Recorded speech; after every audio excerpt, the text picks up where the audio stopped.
Something is shifting, certainly in the United Kingdom, and the figures confirm it. Nearly 700,000 people left the country in the year to June 2025, the highest number in a century.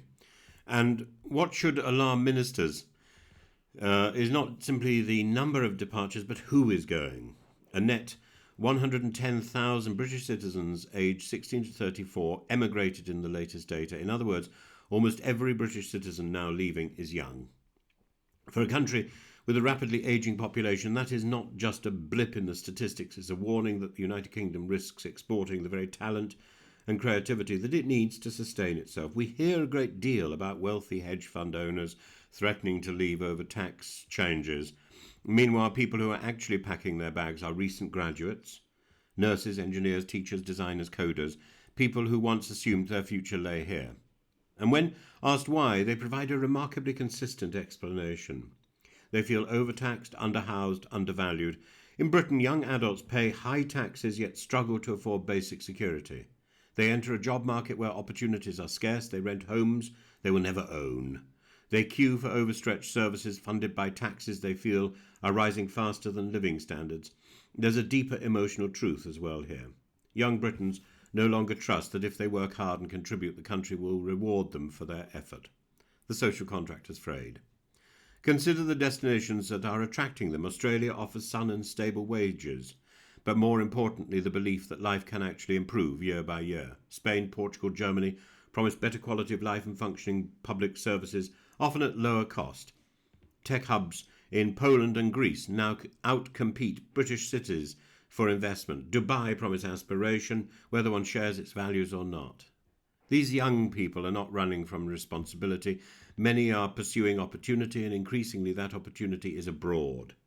They're part of a global generation, able to take their laptop, their skill set, their ambition anywhere. And yet there is a paradox. Surveys show most of them still like Britain. They miss its humour, culture and its familiar social codes. They remain proud to come here, but pride is not enough to pay rent or to secure a future. Brexit plays a major role. Britain promised renewal and freedom, but delivered bureaucracy, friction and fewer doors open across Europe. No cheddar cheese. Trying to get hold of the internet, trying to get hold of the BBC outside Britain is incredibly difficult. The loss of Erasmus is not symbolic trivia, but a clear sign that global opportunity has narrowed.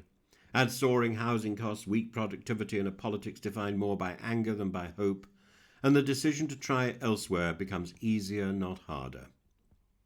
What should deeply trouble government is that this is no longer only the disaffected few. Multiple polls now show that the majority of young people have at least considered emigrating.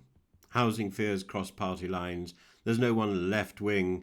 This isn't a left-wing or a right-wing lament. It's a generation-wide loss of confidence. And at some point, Britain must ask itself, what are we offering the future? A nation that cannot simply rely on nostalgia and expect young minds to serve out of duty rather than opportunity, nor can we shrug and say they will come home eventually. Many will not. University debt follows them, but attachment to Britain doesn't necessarily do the same. The UK once sold itself as a place where talent rises, where innovation is welcomed, where institutions function, where life is manageable on an ordinary salary. Today, too many feel that those promises have lapsed. They're broken. If this trend continues, Britain will be older, poorer, and less dynamic. The real danger is not that ambitious young people flee high taxes or frustration. The danger is that they no longer believe their future is here. The belief must be rebuilt. It begins with stable work, affordable homes, functioning services, and a politics that offers possibility rather than permanent crisis.